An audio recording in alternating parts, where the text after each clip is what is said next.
சூப்பரான chicken chukka recipe aromatic and டேஸ்டியாக எப்படி செய்கிறதுன்னு பார்க்கலாம் வாங்க.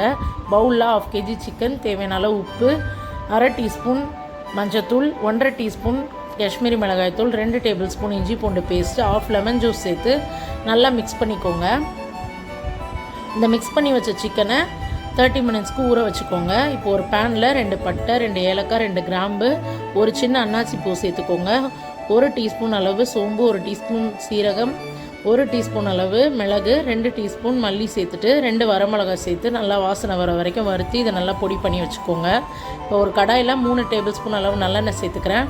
ஒரு பெரிய வெங்காயத்தை அரைச்சி சேர்த்துக்கோங்க. இது பச்சை வாசனை போனதும் மேரினேட் பண்ணி வச்ச சிக்கனை சேர்த்துக்கோங்க. சிக்கன் நல்லா தண்ணி விட்டு வந்து 50% குக் ஆனதும் நம்ம அரைச்சி வச்ச மசாலாலேருந்து 1/2 டேபிள் ஸ்பூன் அளவு இதில் ஆட் பண்ணிக்கிறேன். இப்போ நல்லா மிக்ஸ் பண்ணி விட்டுட்டு லிட் போட்டு க்ளோஸ் பண்ணிக்கோங்க. நல்லா இந்த மாதிரி எண்ணெய் பிரிஞ்சு வந்ததும் ஃப்ரெஷ்ஷாக கருவேப்பிலை சேர்த்து இறக்குனீங்கன்னா சூப்பர் அண்ட் டேஸ்டியான சிக்கன் சுக்கா ரெடி. கண்டிப்பாக ட்ரை பண்ணி பாருங்கள். தேங்க்ஸ் ஃபார் வாட்சிங்.